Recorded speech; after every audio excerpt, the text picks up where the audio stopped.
പരിശുദ്ധമായ ദിവസത്തിൻ്റെ ബറക്കത്ത് കൊണ്ട് നാം ഏവരെയും അനുഗ്രഹിക്കട്ടെ.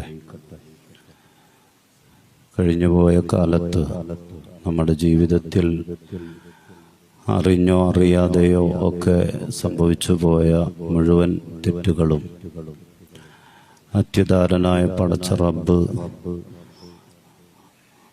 അവൻ്റെ ഫضല് കൊണ്ടും അവൻ്റെ റഹ്മത്ത് കൊണ്ടും നാം ഏവർക്കും പരിപൂർണമായി മഗ്ഫിറത്തും മാപ്പും തന്ന് അനുഗ്രഹിക്കട്ടെ.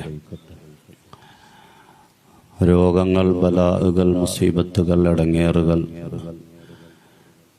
ശാരീരിക, മാനസിക, സാമ്പത്തിക പ്രതിസന്ധികൾ എല്ലാത്തിനും ശിഫ തന്ന്, സലാമത്ത് തന്ന്, ആഫിയത്ത് തന്ന്, സമാധാനം തന്ന് അള്ളാഹു അനുഗ്രഹിക്കട്ടെ. നമ്മിൽ നിന്ന് മരണപ്പെട്ടു പോയവർ തൊട്ടടുക്കൽ പള്ളിക്കാട്ടിൽ 6 അടി മണ്ണിൽ അന്ത്യവിശ്രമം കൊള്ളുന്ന മുഴുവൻ മുഅ്മിനീങ്ങൾ, മുഅ്മിനാത്തുകൾ, ഖബറാളികൾ, നമുക്ക് വേണ്ടപ്പെട്ടവർ, ഈ ദിവസത്തിൻ്റെ വെളിച്ചം കൊണ്ട് അവർ ഓരോരുത്തരുടെയും ഖബറുകൾ അല്ലാഹു സ്വർഗീയ സന്തോഷത്തിലാക്കി അനുഗ്രഹിക്കട്ടെ. നാളെ ജന്നത്തുൽ ഫിർദൗസിൽ ഒരുമിക്കാൻ അവർക്കും നമുക്കും അല്ലാഹു തൗഫീഖ് നൽകട്ടെ. ആമീന ബിറഹ്മതിക യാ അർഹമർ റഹീമീൻ. ബഹുമാനമുള്ള സഹോദരങ്ങളെ, നമ്മുടെ ജീവിതത്തിൽ നമ്മൾ ചെയ്യുന്ന നന്മകളും നമ്മൾ ചെയ്യുന്ന ഇബാദത്തുകളും അതിനൊക്കെ നല്ല നിയ്യത്തും നല്ല ഇഖ്ലാസും ഉണ്ടെങ്കിൽ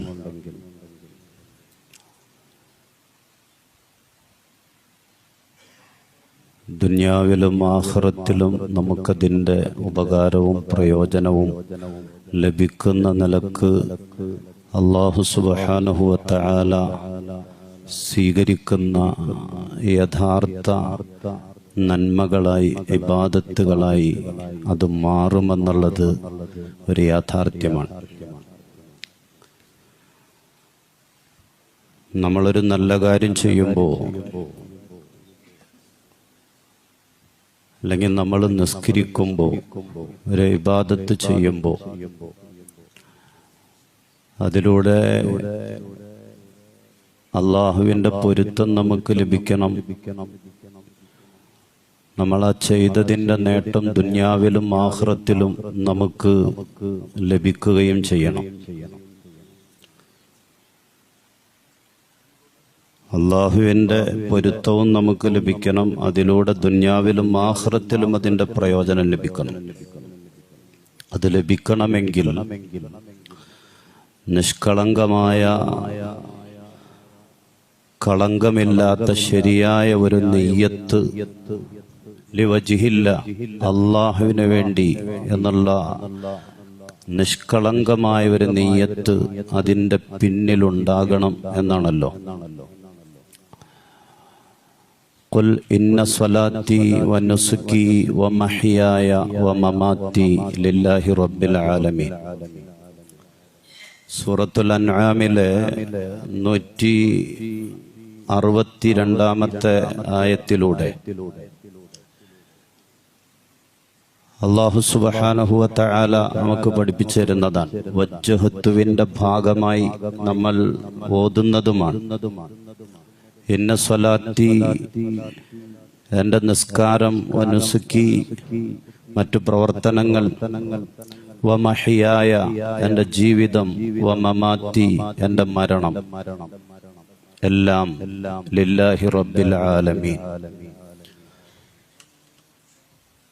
സർവലോക സംരക്ഷകനാകുന്ന റബ്ബുൽ ഇസ്സത്താകുന്ന അള്ളാഹുവിന് വേണ്ടിയാണ്. എല്ലാം പടച്ചവന് വേണ്ടിയാണ്. നമ്മുടെ ജീവിതവും നമ്മുടെ മരണവും നമ്മുടെ നിസ്കാരവും ദുനിയാവിൽ നമ്മൾ ചെയ്യുന്ന സർവ്വതും ലില്ലാഹി റബ്ബിൽ ആലമീൻ, അള്ളാഹുവിന് വേണ്ടിയാണ്. പടച്ച റബ്ബിന്റെ തൃപ്തിയും പൊരുത്തവും അത് നേടിയെടുക്കാൻ വേണ്ടിയാണ്. നമുക്ക് നിഷ്കളങ്കമായ ഒരു നെയ്യത്തുണ്ടെങ്കിൽ ആ നെയ്യത്ത് തന്നെ വലിയൊരു ഇബാദത്താണെന്നാണ്. നമുക്ക് നമ്മുടെ മനസ്സിൽ, നമ്മുടെ ഖൽബിൽ നല്ലൊരു നെയ്യത്തുണ്ട്, അത് തന്നെ വലിയ ഇബാദത്താണ്. ചിലപ്പോ നമ്മൾ അമല് ചെയ്യണ്ട, അമല് ചെയ്യാൻ നമുക്ക് സാധിച്ചില്ല എങ്കിൽ പോലും നല്ലൊരു നെയ്യത്ത് നമ്മുടെ മനസ്സിലുണ്ടായിരുന്നുവെങ്കിൽ അതുകൊണ്ട്, ആ നെയ്യത്ത് കൊണ്ട് മാത്രം ചിലപ്പോൾ അമല് ചെയ്യാതെ നമ്മൾ രക്ഷപ്പെട്ടേക്കുമെന്നാണ്. ഒരു യുദ്ധത്തിനു വേണ്ടിയുള്ള യാത്ര കിടക്കാണ്. അള്ളാന്റെ റസൂൽ സല്ലല്ലാഹു അലൈഹി വസല്ലമ തങ്ങൾ പറഞ്ഞത്, ഇന്ന അഖ്വാമൻ ബിൽ മദീനത്തി ഖൽഫനാ മാ സലക്നാ ശുഅബൻ വലാ വാദിയൻ ഇല്ലാ വഹും മഅനാ ഫീ ഹബിസഹുമുൽ ഉദുർ. ഒരു യുദ്ധത്തിന് വേണ്ടിയുള്ള യാത്ര കിടക്കാൻ റസൂല് പറയാണ്, മദീനയിൽ ചില ആളുകൾ നമ്മോടൊപ്പം കൂടാൻ അതിയായ ആഗ്രഹമുണ്ടായിരുന്ന ചില ആളുകൾ, പക്ഷെ ചില സാങ്കേതികമായ തടസ്സങ്ങൾ മൂലം നമ്മോടൊപ്പം അവർക്ക് ചേരാൻ പറ്റാതെ പോയതാണ്. അങ്ങനത്തെ ചില ആളുകളുണ്ട്. നമ്മൾ ഈ യാത്രയിൽ മലമടക്കുകൾ, മലഞ്ചെരുവുകൾ, മരുഭൂമികൾ ഒക്കെ താണ്ടിക്കടക്കുമ്പോ പരിശുദ്ധമായ ദീനിനു വേണ്ടിയുള്ള, ഈ ജിഹാദിനു വേണ്ടിയുള്ള ഈ യാത്രയിൽ, ഈ പോരാട്ടത്തിൽ നമ്മൾ പ്രയാസങ്ങൾ അനുഭവിക്കുമ്പോ നമുക്കെന്ത് കൂലിയാണോ അള്ളാ തരുന്നത്, അതേ കൂലി തന്നെ അവർക്കുണ്ട്. ഹദീസൊക്കെ നമ്മൾ കേട്ടിട്ടുള്ളതും നമുക്കറിയാവുന്നതാണ്. കാരണം അവർക്ക് നല്ലൊരു നെയ്യത്തുണ്ടായിരുന്നു. വരാൻ പറ്റാതെ പോയതാണ്, കൂടെ കൂടാൻ പറ്റാതെ പോയതാണ്. അതുപോലെ അള്ളാഹു സമ്പത്ത് കൊടുത്ത ആളുകൾ, അവർ നല്ല നെയ്യത്തോടെ പടച്ചവന്റെ പൊരുത്തത്തിലായി ആ സമ്പത്ത് ചെലവ് ചെയ്യുമ്പോ,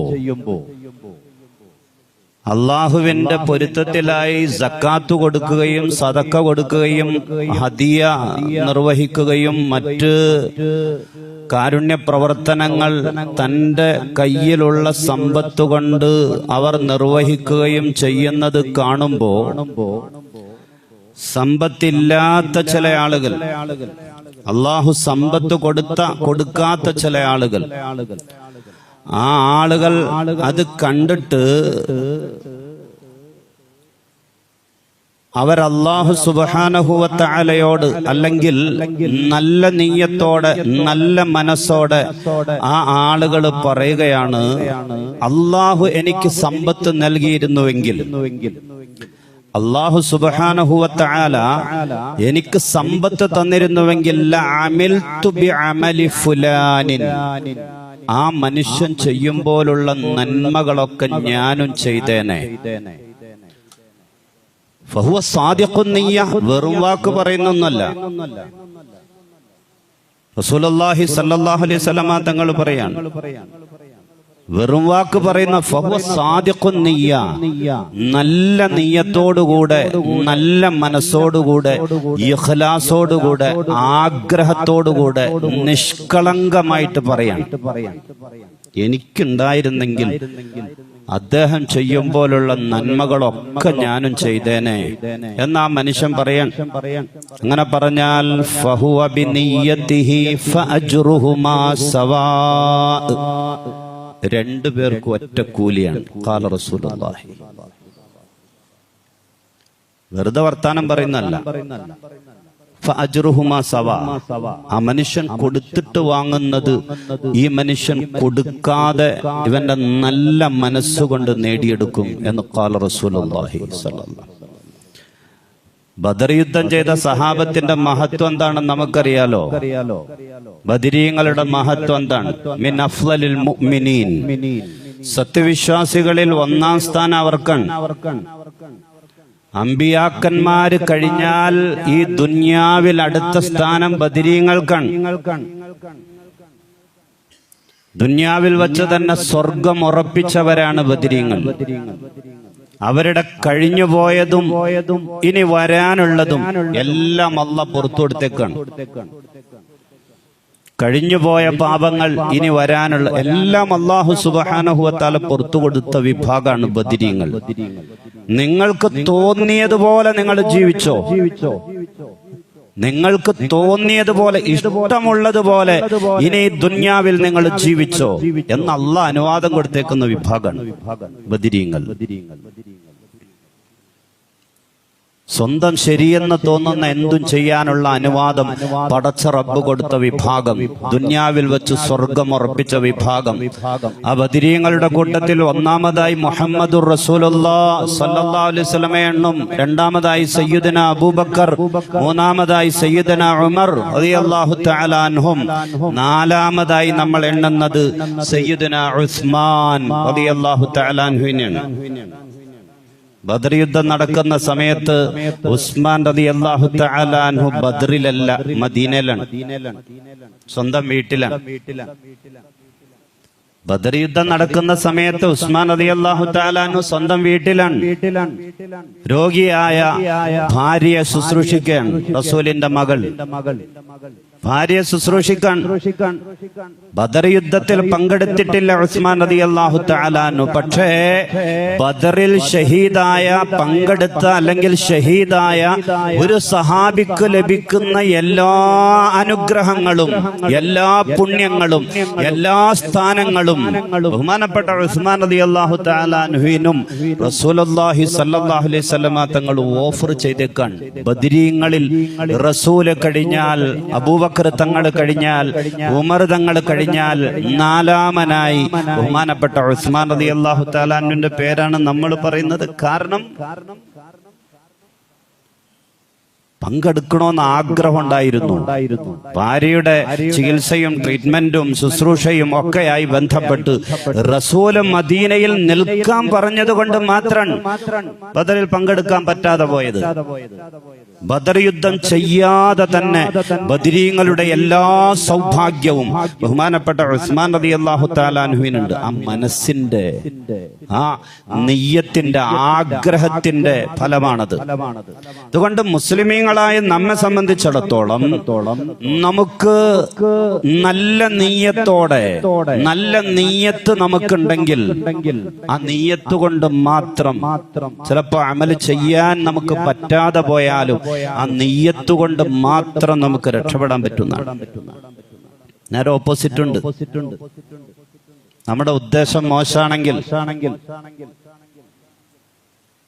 മോശം നീയത്താണ് നമുക്കുള്ളതെങ്കിൽ, നമ്മളൊരു തെറ്റ് ചെയ്തില്ലെങ്കിൽ പോലും ചിലപ്പോൾ നമ്മൾ പരാജയപ്പെട്ടു പോകും. നമ്മുടെ ഉദ്ദേശം മോശമാണ്, മനസ്സ് മോശമായിരുന്നു, ചിലപ്പോ നമ്മൾ പരാജയപ്പെട്ടു പോയേക്കും. റസൂല് പറഞ്ഞു, ഇദൽ തഖൽ മുസ്ലിമാനി, മുസ്ലിമീങ്ങളായ രണ്ടുപേര് പോരാട്ടം നടത്തി യുദ്ധം ചെയ്തു. ബിസൈഫൈഹിമാ, അവരുടെ വാളുകൊണ്ട്. ഫൽ ഖാതിലു വൽ മഖ്തൂലു ഫിന്നാർ, കൊന്നവനും കൊല്ലപ്പെട്ടവനും നരകത്തിലാണ്. മുസ്ലിമീങ്ങളാണ് രണ്ടുപേരും അവരുടെ വാളുകൊണ്ട് യുദ്ധം ചെയ്യാൻ. ഒരാൾ മറ്റവനെ കൊന്നു, രണ്ടുപേരും നരകത്തിലാണ്. അല്ലാഹുവിന്റെ റസൂൽ പറയാം. സഹാബത്ത് ചോദിച്ചു, റസൂലെ കൊന്നവന്റെ കാര്യം ഞങ്ങൾക്ക് മനസ്സിലായി, അവൻ കൊന്നതുകൊണ്ടാണ്, ഒരു മുസ്ലിമെയാണല്ലോ കൊന്നത്, അതുകൊണ്ട് അവൻ നരകത്തിൽ. ഓക്കെ, ബാലുൽ മഖ്തൂൽ, കൊല്ലപ്പെട്ടവൻ നിരപരാധിയല്ല നബിയെ, അവൻ നരകത്തിലാകാൻ എന്താണ് കാരണം? റസൂല് പറഞ്ഞത്, ഇന്നഹു കാന ഹരീസൻ അലാ ഖത്ലി അഖീ, അവനും തക്കം കിട്ടിയാൽ തന്റെ സഹോദരനെ മുസ്ലിമിനെ കൊല്ലണം എന്നുള്ള ആ പകയിലും ആ അത്യാഗ്രഹത്തിലും ആയിരുന്നല്ലോ. യാദൃച്ഛികമായി മറ്റവൻ ഇവനെ കൊന്നതല്ലേ, അതുകൊണ്ട് ഇവൻ അവനെ കൊല്ലാൻ പറ്റാതെ പോയതല്ലേ. അവൻ ഇവനെ കൊന്നില്ലായിരുന്നെങ്കിൽ ഇവൻ അവനെ കൊല്ലില്ലായിരുന്നു. പകയോടുകൂടെ, അങ്ങനത്തെ ഒരു മനസ്സോടുകൂടെയല്ലേ അവൻ മരിച്ചത്. അതുകൊണ്ട് കൊല്ലപ്പെട്ടവന് നരകത്തിലാണ് എന്ന് ബഹുമാനപ്പെട്ട റസൂലുള്ളാഹി സ്വല്ലല്ലാഹു അലൈഹി വസല്ലം.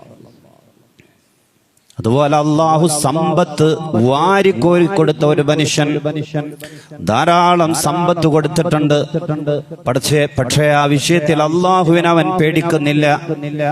അതുമായി ബന്ധപ്പെട്ട ബാധ്യതകളൊന്നും അവൻ വീട്ടുന്നില്ല. ദൂർത്തടിച്ചിട്ട് ആർഭാട ജീവിതം അവൻ നയിക്കുകയാണ്. ദൂർത്തടിച്ച് ഒന്നും കൊടുക്കേണ്ട പാവപ്പെട്ടവരെ തിരിഞ്ഞു നോക്കണില്ല. പള്ളിക്ക് അത്യാവശ്യം വന്നാ കൊടുക്കൂല, മദ്രസക്ക് അത്യാവശ്യം വന്നാ കൊടുക്കൂല. യത്തീമായ ഒരു കൊച്ചിന്റെ കാര്യം പറഞ്ഞു വന്നിട്ടുണ്ടെങ്കിൽ മുഖം തിരിക്കും, ഒന്നുമില്ല. എന്നാലോ ആർഭാട ജീവിതം, ആവശ്യമില്ലാത്ത കാര്യങ്ങൾക്ക് വേണ്ടി പൈസ ചെലവ് ചെയ്ത് ആർഭാട ജീവിതം നയിക്കുന്ന ഒരു മനുഷ്യനാണ്. ആ മനുഷ്യനെ കണ്ടിട്ട് ഒന്നുമില്ലാത്ത ഒരു മനുഷ്യൻ ഇവന്റെ ജീവിതം കണ്ടിട്ട് കണ്ണ് മഞ്ഞളിച്ച് പോയിട്ട് ആ മനുഷ്യൻ പറയുകയാണ്, ലൗ അന്നലീ മാല, എനിക്ക് പൈസ ഉണ്ടായിരുന്നുവെങ്കിൽ. ഇവനൊന്നുമില്ല, വാടകയ്ക്ക് അവൻ കിടക്കുന്നത്. കടത്തിണ്ണയിലിരുന്ന് ഇവൻ പറയാണ്, ലൗ അന്നലീ മാല, എനിക്ക് സമ്പത്ത് ഉണ്ടായിരുന്നുവെങ്കിൽ ലഅമിൽതു ഫീഹി ബിഅമലി ഫുലാൻ. ആ മനുഷ്യനെ പോലെ ആർഭാടത്തോടെ ആഘോഷത്തോടെ അർമാദിച്ച് ഞാൻ ഈ ദുനിയാവിൽ ജീവിച്ചേനെ. ഓ, എനിക്കില്ല, ഉണ്ടായിരുന്നെങ്കിൽ അവൻ കാട്ടിക്കൂട്ടും പോലെയൊക്കെ ഞാനും കാട്ടിക്കൂട്ടിയനെ. അള്ളാന്റെ റസൂൽ സല്ലല്ലാഹു അലൈഹി വസല്ലമ തങ്ങൾ പറയാൻ, ഫവിസ്റുഹുമാ സവാ, രണ്ടുപേരും ഒരേ തട്ടിലാണ്. രണ്ടുപേരും ഒരേ തട്ടിലാണ്. ഇവനൊന്നും ചെയ്തിട്ടില്ല, ഇവനെ ദൂർത്തടിക്കാൻ പൈസയില്ല, ഒന്നുമില്ല, റേഷനറി വാങ്ങാൻ തന്നെ കഷ്ടപ്പെടുകയാണ്. അവൻ കാട്ടിക്കൂട്ടുന്നത് കണ്ടിട്ട് ഇവൻ പറയാൻ, ഇവൻ വെറും വർത്താനം പറയുന്നവനൊന്നുമല്ല, സഹിക്കാൻ പറ്റാതെയാണ്. അവന്റെ ആർഭാട ജീവിതം കണ്ട് കണ്ണ് മഞ്ഞളിച്ചിട്ടാണ് ഇവൻ പറയുന്നത്, എനിക്കുണ്ടായിരുന്നെങ്കിൽ അവനേക്കാൾ ഞാൻ അടിച്ചു പൊടിച്ച് ഈ ദുനിയാവില് ഞാൻ ജീവിച്ചേനെ എന്ന് പറഞ്ഞാൽ ഫവിസ്റുഹുമാ സവാ, രണ്ടുപേരുടെയും ശിക്ഷ ഒന്നാണ്, ഒരേ തട്ടിലാണ്. പരിശുദ്ധ റസൂൽ സല്ലല്ലാഹു അലൈഹി വസല്ലമ തങ്ങൾ നമുക്ക് പഠിപ്പിച്ചു തരാം. അതുകൊണ്ട് ഗൗരവത്തോടെ നമ്മൾ മനസ്സിലാക്കേണ്ട ഒരു കാര്യം, നമ്മുടെ മനസ്സ് നല്ലതാണെങ്കിൽ, നീയത്ത് നല്ലതാണെങ്കിൽ, ചിലപ്പോ ചെയ്യാതെ തന്നെ നമുക്ക് അല്ലാഹു കൂലി തരും, നമ്മൾ രക്ഷപ്പെടും. നമ്മുടെ നീയത്ത് മോശാണെങ്കിൽ, മനസ്സ് മോശാണെങ്കിൽ, നമ്മൾ ചിലപ്പോ തെറ്റ് ചെയ്തില്ലെങ്കിൽ പോലും ആ തെറ്റിന്റെ പാപം നമ്മൾ പേറേണ്ടി വരും, നമ്മുടെ ദുഷിച്ച മനസ്സിന്റെ ആ മോശപ്പെട്ട ചിന്താഗതിയുടെ പേരിൽ. അല്ലാഹു സുബ്ഹാനഹു വ തആല കാക്കട്ടെ. അതുകൊണ്ട് മുസ്ലിമീങ്ങളായ നമ്മെ സംബന്ധിച്ചിടത്തോളം നമ്മൾ ഏത് കാര്യത്തിലും നമ്മുടെ നീയത്ത് നന്നാകുക എന്നുള്ളത്, നമ്മുടെ മനസ്സ് നന്നാകുക എന്നുള്ളത്. ഇനി ഏതെങ്കിലും ഒരു കാര്യം ചെയ്യാൻ പോകുമ്പോ നമ്മുടെ മനസ്സിൽ മോശമായ ഒരു ഉദ്ദേശം കടന്നു വരികയാണോ, വജിഹില്ല, അള്ളാഹുവിന് വേണ്ടി എന്ന ഒരു നിയ്യത്ത്, അതല്ലാതെ വേറെ എന്തെങ്കിലും ഒരു ഉദ്ദേശം കടന്നു വരികയാണെങ്കിൽ അത് ചെയ്യാതിരിക്കലാണ് നല്ലത്. അത് ചെയ്യാതിരിക്കലാണ് നല്ലത്. കാരണം അതുകൊണ്ട് പ്രയോജനമില്ല. മറ്റൊരു ഉദ്ദേശമാണ്, ആളുകളെ കാണിക്കാനാണ്, അവന്റെ പൊരുത്തം, ഇതാണ് ഉദ്ദേശം, അള്ളാഹുവിന്റെ പൊരുത്തം. അങ്ങനെ ഒരു ഇഖ്ലാസുള്ള, കളങ്കമില്ലാത്ത ഒരു നിയ്യത്ത് മനസ്സിൽ കടന്നു വരുന്നില്ല. വേറെ ചില ഉദ്ദേശങ്ങളൊക്കെ ഉള്ളത്, നമ്മൾ ലക്ഷങ്ങളൊക്കെ മുടക്കുന്നുണ്ടാകും, അല്ലെങ്കിൽ കുറെ അധ്വാനിക്കുന്നുണ്ടാകും. പക്ഷേ ലക്ഷ്യം മോശമാണോ, നിയ്യത്ത് മോശമാണോ, ചെയ്യാതിരിക്കലാണ് നല്ലത്. ബഹുമാനപ്പെട്ട അലി റളിയല്ലാഹു തആല അൻഹു ഒരു ശത്രുവുമായിട്ട് പോരാട്ടം നടത്തി, അവനെ കീഴ്പ്പെടുത്തി, നിലത്ത് വീണ അവന്റെ നെഞ്ചിൽ കയറിയിരുന്നിട്ട് അവന്റെ കഴുത്ത് വെട്ടാൻ വേണ്ടി വാൾ ഉയർത്തുന്ന സമയത്ത് ഫലമ്മാ ഹമ്മ ബിഖത്ലിഹി ബസഖൽ മുശ്രികു ഫീ വജ്ഹി, അലി റളിയല്ലാഹു തആല മുഖത്തേക്ക് ആ മനുഷ്യൻ തുപ്പി, അവന്റെ കഴുത്ത് വെട്ടാൻ പോവാ. വസൈഫു ഫിൽ ഹവാ, വാളിങ്ങനെ ആകാശത്തിൽ, അന്തരീക്ഷത്തിൽ ഉയർത്തിപ്പിടിച്ചേക്കാണ്.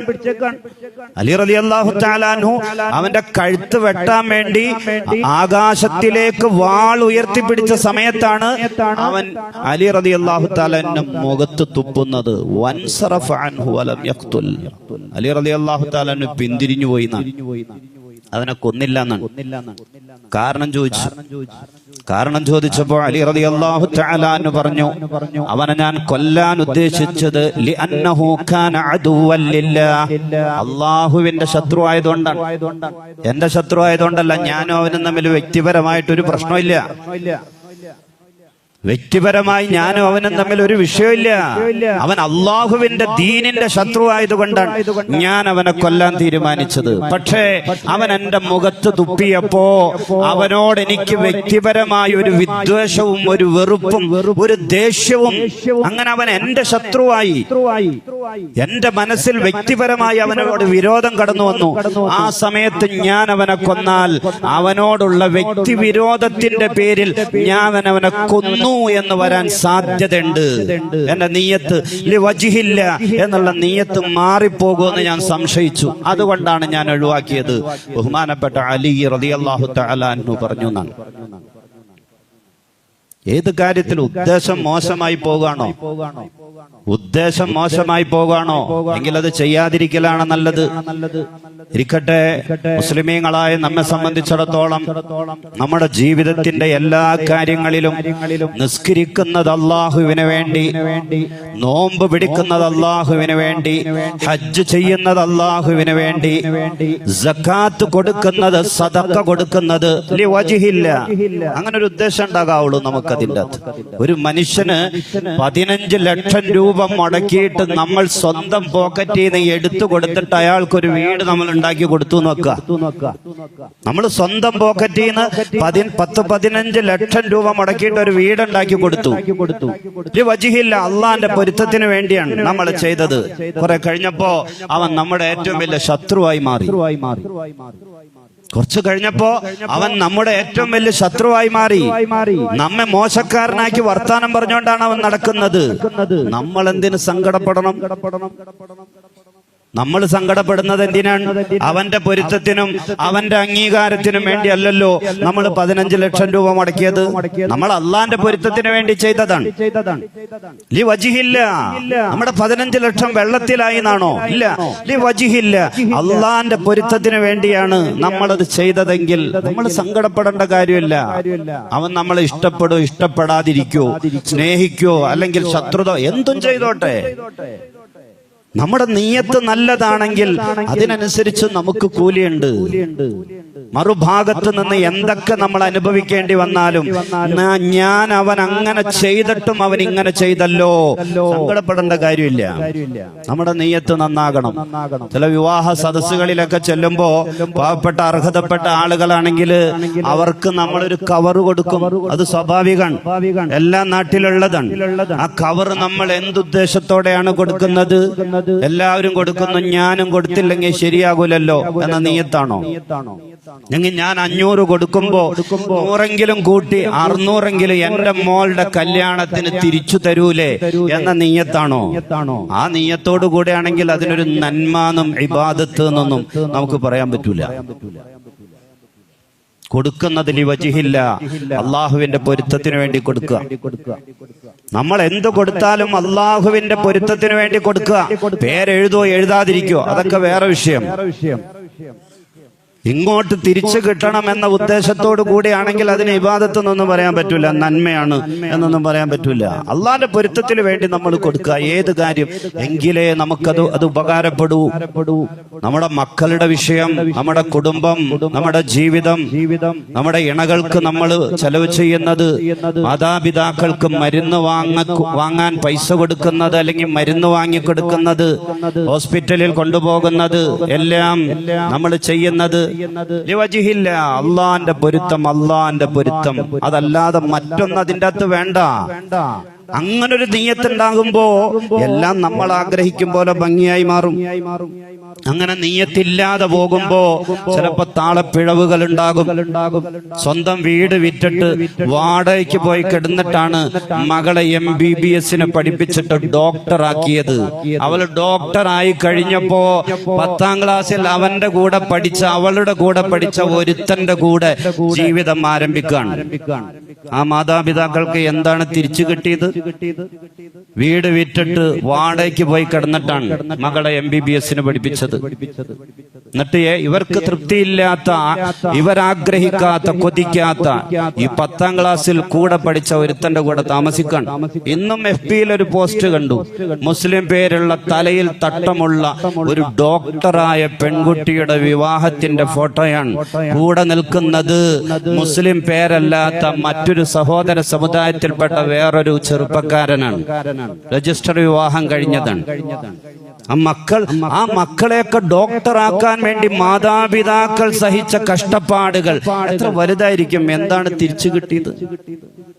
എല്ലാം അള്ളാന്റെ വജഹിന് വേണ്ടി നമ്മൾ ചെയ്യാം. അങ്ങനെ വരുമ്പോ അള്ളാഹു തിരിച്ചു തരും. അങ്ങനെ വരുമ്പോ അള്ളാഹു സുബ്ഹാനഹു വ തആല തിരിച്ചു. പള്ളുരുത്തി സ്കൂളില് ഹിജാബ് വിവാദം നടക്കുന്നുണ്ടല്ലോ. അതിന്റെ കൂടുതൽ ആ വിവാദത്തിന്റെ ഉള്ളിലേക്കൊന്നും കടക്കാൻ ഞാൻ ആഗ്രഹിക്കുന്നില്ല. തട്ടമിട്ട ടീച്ചർമാരാണ് കുട്ടികളോട് തട്ടമിടരുത് എന്ന് പറയുന്നത്. അതാണ് വിരോധാഭാസം. തലയിൽ തട്ടമിട്ടിട്ടാണ് സ്കൂളിൽ വരുന്ന കുട്ടികള്, കന്യാസ്ത്രീകള് കുട്ടികളോട് തട്ടമിടരുത് എന്ന് പറയുന്നത്. 2018 ഹൈക്കോടതി അഡീഷണൽ ബെഞ്ചിന്റെ ഒരു വിധിയുണ്ട് ഈ വിഷയവുമായിട്ട് ബന്ധപ്പെട്ട്. ഒരു കുട്ടി കൊടുത്ത പരാതിയെ തുടർന്ന് അതില് പറയുന്നത് കുട്ടികൾ സ്കൂളിന്റെ നിയമം പാലിക്കണം. സ്കൂൾ എന്ത് പറയുന്നു, സ്കൂൾ അധികൃതർ എന്ത് പറയുന്നു, അത് പാലിക്കണം കുട്ടികൾ. മുസ്ലിം കുട്ടികൾക്ക് തലയിൽ തട്ടോടൽ നിർബന്ധമൊന്നുമില്ല. സ്കൂൾ അധികൃതർ പറയുന്നതാണ് കുട്ടികൾ അംഗീകരിക്കേണ്ടത്. ഹൈക്കോടതിയുടെ വിധിയാണ്.